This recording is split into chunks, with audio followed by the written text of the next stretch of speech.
Pasal lagi, orang yang berhadas, berjunub atau haid, menyentuh ataupun menanggung sesuatu yang mengandungi ayat Al-Quran.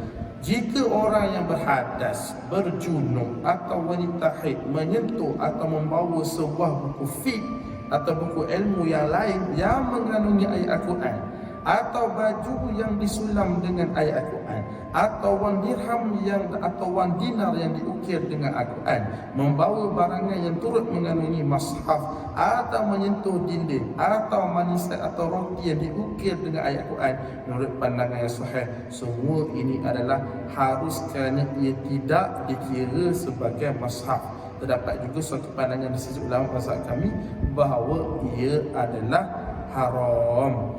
Sebab di sini kerana terdapat beberapa perkara-perkara yang apa tu, contoh buku tadi, buku fiqh tadi, buku ilmu tadi sudah bercampur tulisannya bukan ayat Al-Quran saja.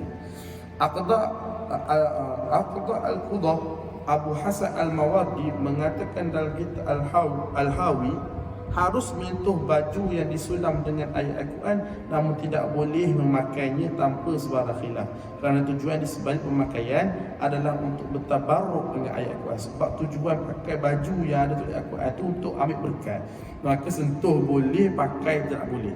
Pendapat beliau ini lemah, serta tiada seorang ulama yang berpendapat dengan pandangan menurut perhatianku.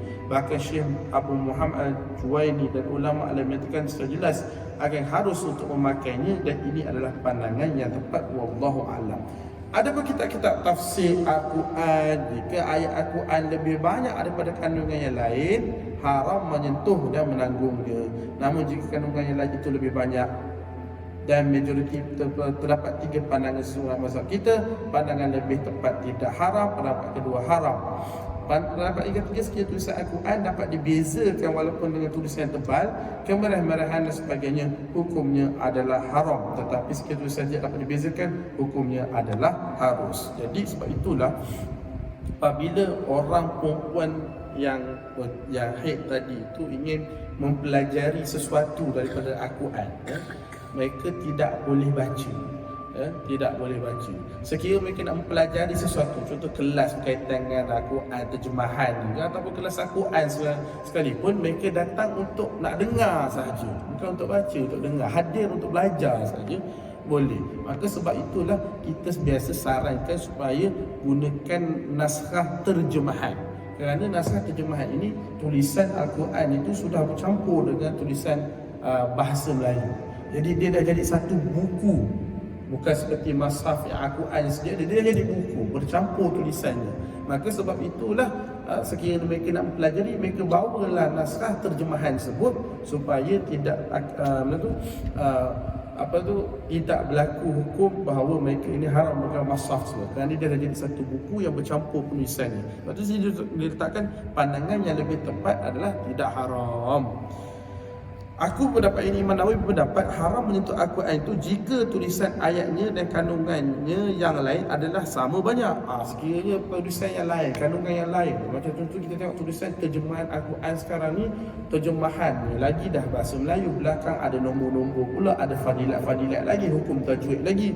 Jadi memang Al-Quran naskah sekarang ini memang dah jadi macam buku, dia tidak ada lagi seperti mushaf full tulisan Al-Quran seperti dahulu.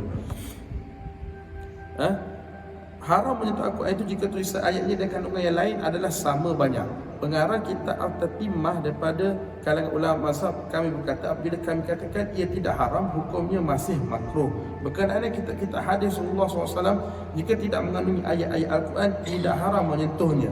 Namun lebih utama ia tidak menyentuhnya kecuali dalam keadaan suci. Jika terkandung ayat-ayat Al-Quran dalam kitab tersebut, ia tidak haram menurut pandangan yang dipegang, tetapi makruh. Ada juga pandangan yang menyatakan ia haram dan terdapat dalam kitab-kitab fiqh. Jadi untuk hadis, untuk fiqh yang lainnya tidak ada masalah, sehinggalah ayat Al-Quran itu mesti, kesimpulannya mesti lebih banyak kandungannya daripada tulisan-tulisan yang lain, perkara-perkara yang lain, barulah ia haram disentuh untuk orang-orang yang kita sebutkan tadi. Walaupun begitu, disebutkan di sini bahawa ada juga pendapat mengatakan walaupun tidak mengapa, tapi ia masih lagi makruh. Maknanya orang ni mesti suruh ni kena berwuduk dan kena bersuci juga. Adapun ayat yang disahkan nak bacaannya seperti asy-syaikhu wa syaikhahu iza zanaya farjumuhuma. Ini ayat yang dinasahkan daripada Al-Quran, yang bermaksud lelaki dan wanita tua yang berzina maka rejamlah kedua-duanya. Atau selain itu, yang selain ayat-ayat yang sudah dinasahkan, sekiranya ada dituliskan di mana-mana, tidaklah haram menyentuh dan menanggungnya. Ulama bahasa kita berpendapat berkata demikian juga kitab Taurat dan Injil. Sekiranya tuan-tuan ni memang haid, perempuan yang haid, orang yang berjunub, memegang kitab Taurat, memegang kitab Injil, mereka juga tidak mengapa sekiranya pegang sebab tidak tanpa bersuci. Ini sebutkan.